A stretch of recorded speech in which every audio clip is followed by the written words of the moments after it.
And Paddy's not pulling his punches. He says, "Hi, Mark.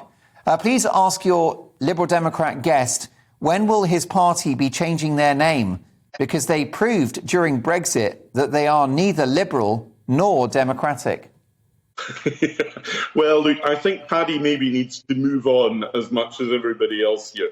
Brexit was a really difficult time for the country. It was massively divisive.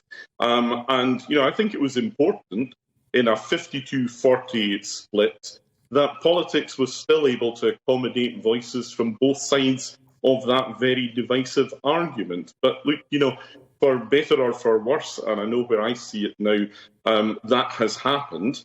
And really, the task of government now, as you come out of the pandemic with the massive economic and social changes that we're going to have to deal with, have got to be about bringing people together instead of keeping old wounds divided. So, look, Paddy, I get your point. I've heard it lots of times before. I see what you're doing here, but I think it's time you moved on.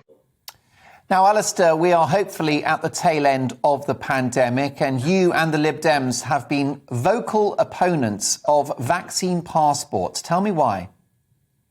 It's a no-brainer for me. It comes back right to what I said to you at the start here.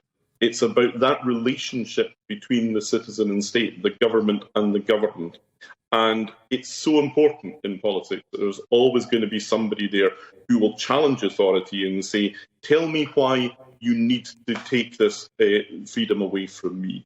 Because, we all know that once individuals surrender freedoms to government are very slow, if ever, to give these freedoms back. You can go right back to the Second World War, the introduction of identity cards in 1939. It was clearly the right thing to do when we were at war.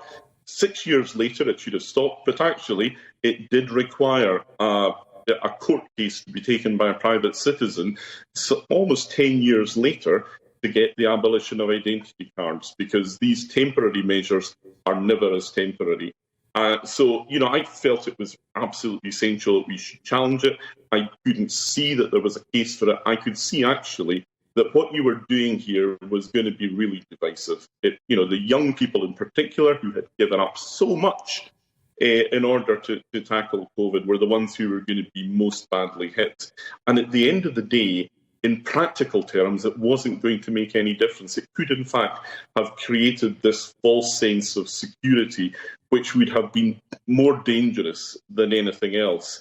And in fact, I think if you look at the way that COVID passports were used in England and even more strongly in Scotland and Wales, you see they made no difference at all. So, if a government comes knocking on your door and saying, give up this freedom, or take this requirement, then I think as individual citizens, we should all be challenging them and saying, well, you tell us why. What difference will it make? And on vaccine passports, we can see now it made absolutely no difference at all. And we were absolutely right to oppose it, as we did from day one. If they ever come back with a similar scheme, I'll be asking the same questions. You don't take these things in trust.